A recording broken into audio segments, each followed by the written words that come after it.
வணக்கம் 8 மணி செய்திகளை வழங்குவதற்காக நான் ஷமீனா.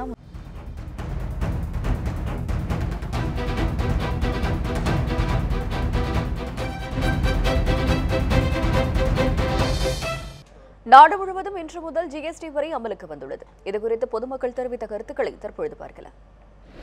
ஜிஎஸ்டி வரி இன்னைக்கு என்ன நடைமுறை இருக்குன்னு முழுமையாக மக்களுக்கு தெரியாது. வரி இல்லாத ஒரு வணிகம் வேணும்னு நினைக்கிறாங்க. நாடு இயங்கணும்னா நிச்சயமாக வரி வேணும்.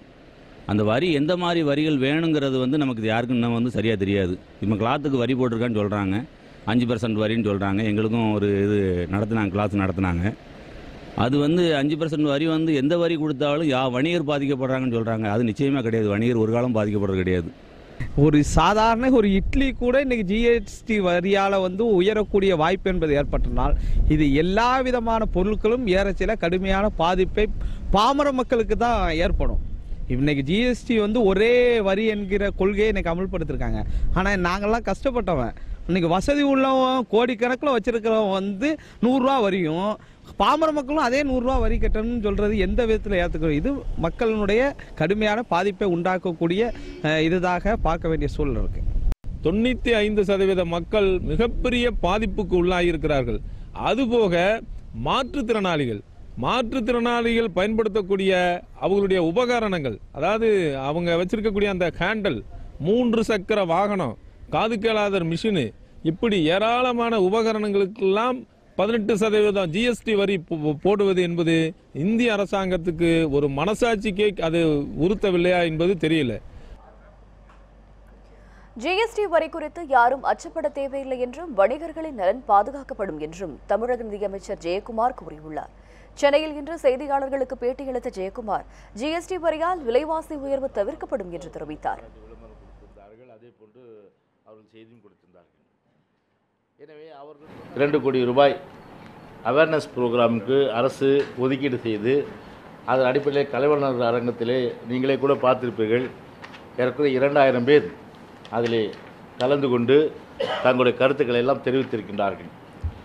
எனவே அப்படி இருக்கின்ற பட்சத்தில் வர்த்தகர்களுக்கு, உற்பத்தியாளர்களுக்கு, விநியோகஸ்தர்களுக்கு, இல்லை சேவை செய்கின்ற அந்த நிறுவனங்கள் அத்தனை பேருக்குமே எந்த நேரத்திலே எப்படிப்பட்ட ஒரு சந்தேகங்கள் இருந்தாலும் அதை நிவர்த்தி செய்வதற்கு அரசும் துறையும் தயாராக இருக்கின்றது.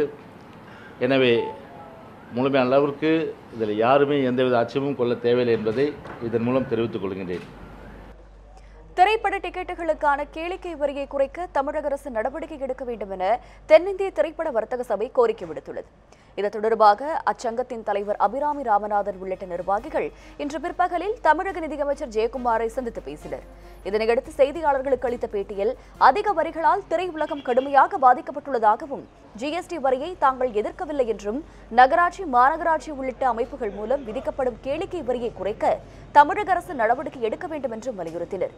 ஜிஎஸ்டி மற்றும் கேளிக்கை வரி ஆகியவற்றால் திரையுலகம் 58% வரி கட்டும் நிலை உள்ளதாகவும் இதனால் சினிமா தொழில் முடங்கும் அபாயம் உள்ளதாகவும் அபிராமி ராமநாதன் தெரிவித்தார்.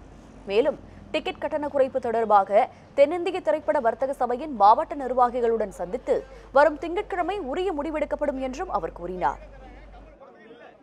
காலையிலிருந்து முதலமைச்சரை சந்தித்தோம், நிதியமைச்சரை சந்தித்தோம், பிறகு வணிக வரித்துறை அமைச்சரை சந்தித்தோம், லோக்கல் அட்மினிஸ்ட்ரேஷன் மினிஸ்டரையும் சந்தித்தோம். அவர்கள் அனைவரிடமும் எங்களுடைய குறைகளை எல்லாம் வைத்தோம். நன்றாக புரிந்து கொண்டார்கள், தெரிந்து கொண்டார்கள் எங்களுடைய சிரமங்களை எல்லாம். அவர்கள் இன்று கூடி கண்டிப்பாக எங்களுக்கு ஆவணம் செய்கிறேன் என்று கூறியிருக்கிறார்கள். அதனால் நாளை காலையில் எங்களுடைய பொதுக்குழு, அதாவது கோயம்புத்தூர், மதுரை, திருச்சி, திருநெல்வேலி எல்லா இடத்துலேருந்து எல்லா தலைவர்களும் வர்றாங்க. எல்லாருமே உட்காந்து கூடி ஒரு நல்ல முடிவு எடுத்து நாளைக்கு 1 மணிக்கு உங்களுக்கு அனௌன்ஸ் பண்ணுறோம். குடியரசுத் தலைவர் தேர்தலில் பாஜக வேட்பாளராக போட்டியிடும் ராம்நாத் கோவிந்த் சென்னையில் இன்று அதிமுக அம்மா அணியினரை சந்தித்து ஆதரவு கூறினார். குடியரசுத் தலைவர் தேர்தலில் பாஜக தலைமையிலான தேசிய ஜனநாயக கூட்டணியின் வேட்பாளராக பீகார் ஆளுநர் ராம்நாத் கோவிந்த் களம் இறக்கப்பட்டுள்ளார். இவருக்கு அதிமுகவைச் சேர்ந்த 2 அணிகள் மற்றும் டிடிவி தினகரன் தரப்பு ஆதரவு கிடைத்துள்ளது. இந்நிலையில் இன்று சென்னை வந்த ராம்நாத் கோவிந்த் சென்னை கலைவாணர் அரங்கத்தில் அதிமுக அம்மா அணியினரை சந்தித்து ஆதரவு கூறினார். இந்நிகழ்ச்சியில் முதலமைச்சர் எடப்பாடி பழனிசாமி மற்றும் அதிமுக அம்மா அணியைச் சேர்ந்த எம்எல்ஏக்கள் மற்றும் எம்பிக்கள் கலந்து கொண்டனர். தினகரன் ஆதரவு எம்எல்ஏக்களும் இந்த நிகழ்ச்சிக்கு வந்து ராம்நாத் கோவிந்துக்கு தங்கள் ஆதரவை தெரிவித்தனர். முன்னதாக மேடைக்கு வந்ததும் முன்னாள் முதல்வர் ஜெயலலிதா படத்திற்கு ராம்நாத் கோவிந்த் அஞ்சலி செலுத்தினார்.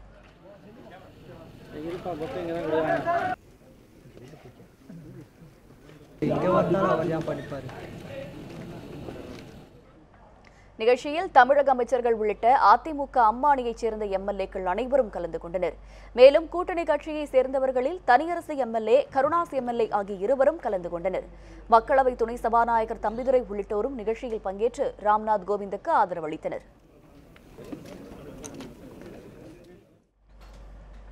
குடியரசுத் தலைவர் தேர்தலில் பாஜக கூட்டணி சார்பில் களம் இறங்கியுள்ள ராம்நாத் கோவிந்த் ஓபிஎஸ் அணியினரை சந்தித்து ஆதரவு திரட்டினார். இன்று காலை சென்னை வந்த ராம்நாத் கோவிந்த் மாலையில் ஆழ்வார்பேட்டையில் உள்ள ரஷ்யன் கலாச்சார மையத்தில் ஓபிஎஸ் அணியினரை சந்தித்து ஆதரவு கூறினார். ராம்நாத் கோவிந்த் ரஷ்யன் கலாச்சார மையத்திற்கு வந்ததும் அவரை வாசலில் வந்து முதல்வர் ஓ பன்னீர்செல்வம், மாநிலங்களவை உறுப்பினர் மைத்ரேயன் உள்ளிட்டோர் வரவேற்றனர். பின்னர் நடைபெற்ற நிகழ்வில் அதிமுக புரட்சித் தலைவி அம்மா அணியின் எம்பி எம்எல்ஏக்களிடம் குடியரசுத் தலைவர் தேர்தலில் தனக்கு வாக்களிக்குமாறு ராம்நாத் கோவிந்த் ஆதரவு திரட்டினார்.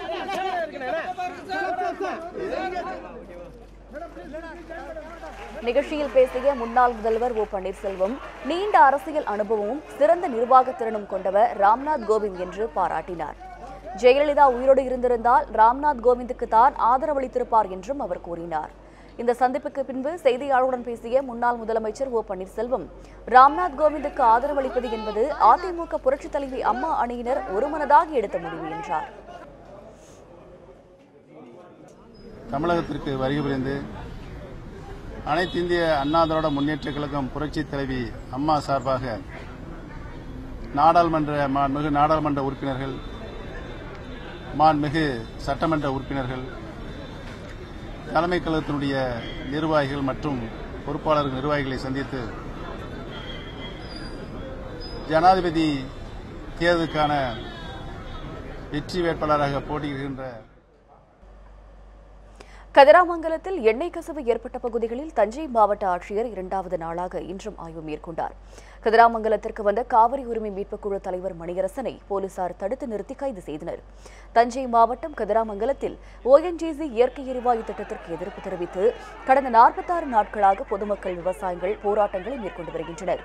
அங்குள்ள விவசாய நிலங்களில் எண்ணெய் வெளியேறி தீப்பிடித்ததால் பார்வையிட வந்த அதிகாரிகளை முற்றுகையிட்டு பொதுமக்கள் நேற்று போராட்டத்தில் ஈடுபட்டனர். அப்பொழுது போலீசார் பொதுமக்களிடையே தள்ளுமுள்ளு ஏற்பட்டதால் தடியடி நடத்தப்பட்டது. போராட்டத்தில் ஈடுபட்டவர்களை போலீசார் கைது செய்தனர். கலவரம் மூண்ட கதிராமங்கலத்தை காவல்துறை தனது கட்டுப்பாட்டில் கொண்டு வந்துள்ளது. இந்நிலையில் தஞ்சை மாவட்ட ஆட்சியர் அண்ணாதுரை 2வது நாளாக இன்றும் எரிவாயு கசிவு ஏற்பட்ட இடத்தில் ஆய்வு செய்தார். எண்ணெய் கசிந்த பகுதியில் மணல் தூவி சரி செய்யும் பணி நடைபெற்றது. இதனிடையே கதிராமங்கலத்தில் நுழைய போலீசார் அனுமதி மறுத்ததை கண்டித்து போராட்டத்தில் ஈடுபட்ட காவிரி உரிமை மீட்புக் குழு தலைவர் மணியரசன் கைது செய்யப்பட்டார்.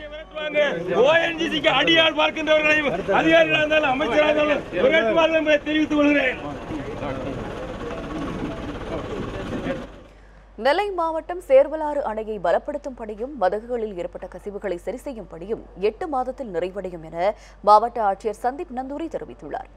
நெல்லை மாவட்டம் சேர்வலாறு அணையை 8 கோடி ரூபாய் செலவில் பலப்படுத்தும் பணிகள் நடைபெற்று வருகின்றன.